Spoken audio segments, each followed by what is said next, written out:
ही controversial बाई पुण्यात येऊन अजून एक कॉन्ट्रोवर्सी करून गेली. व्हिडिओ शेवटपर्यंत बघा, कारण नाही बघितला तर तुम्ही काहीतरी मोठं मिस करताल. तर ही बाई पुण्यामध्ये एके ठिकाणी कार्यक्रमास्थळ आली होती. आता कार्यक्रम करायला आलोय तर कार्यक्रम करून गपचूप निघून जावं का नाही? तर ह्या बाईनी ते शब्द बोलले जे शब्द माझ्या कानाला तर लय टोचतात. क्या आप हिंदू हैं?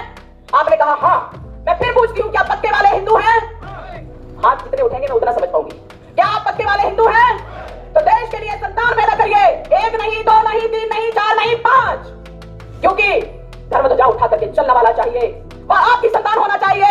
एक साधु सन्यासियों की यहाँ दे दो, क्योंकि वह राष्ट्रभक्त बनाएगा, आध्यात्मिक व्यक्ति बनाएगा और देश के साथ चलने वाला, देश में अलग जगाने के लिए चाहिए, धर्म प्रचार के लिए चाहिए. वह संतान आपकी होना चाहिए. एक सीमा की रक्षा के लिए भी होना चाहिए, एक राजनीति के लिए भी होना चाहिए जो शुद्ध राजनीति कर सके. ऐसी संतानें, 5 संतानें कम से कम हर परिवार में होना चाहिए. आता हिचं असं म्हणणं आहे की जर तुम्ही खरे हिंदू असाल तर 1 नाही, 2 नाही, 3 नाही, 4 नाही, 5 मुलं जन्माला घाला. आधी तो बागेश्वर भाई येऊन 4 पोरं जन्माला घाला असं बोलला, आणि आता ही बाई अजून एक वाढवून 5 पोरं जन्माला घाला असं म्हणते. म्हणलं ठीक आहे, आता एका पोराने एवढा काय फरक पडणार आहे? मग मी या बाईचा इतिहास चेक केला. हिचा इतिहास बघितला तर ही बाई भरपूर कॉन्ट्रोवर्सीज मध्ये आहे. पण मला सगळ्यात इंटरेस्टिंग गोष्ट ही वाटली की ही बाई त्यावेळी जास्ती फेमस झाली ज्यावेळी मालेगावचा बॉम्बस्फोट झाला होता. त्यामध्ये हिचं नाव आलं होतं आणि हिला अटक पण झाली होती. आणि सगळ्यात महत्वाची गोष्ट ही आहे की हिने बीजेपी मधनं इलेक्शन्स पण लढले होते. मालेगावचा बॉम्बस्फोट 2008 साली झाला होता आणि त्यावेळी तिला अटक झाली होती. त्यानंतर केस मागच्या वर्षी 2025 पर्यंत चालू होती. पण इथं पण सेम जादू झाली. जे लोक जबाब देणारे होते ते लोकच फिरले. मग काय, पुराव्याच्या अभावात सोडून दिलं.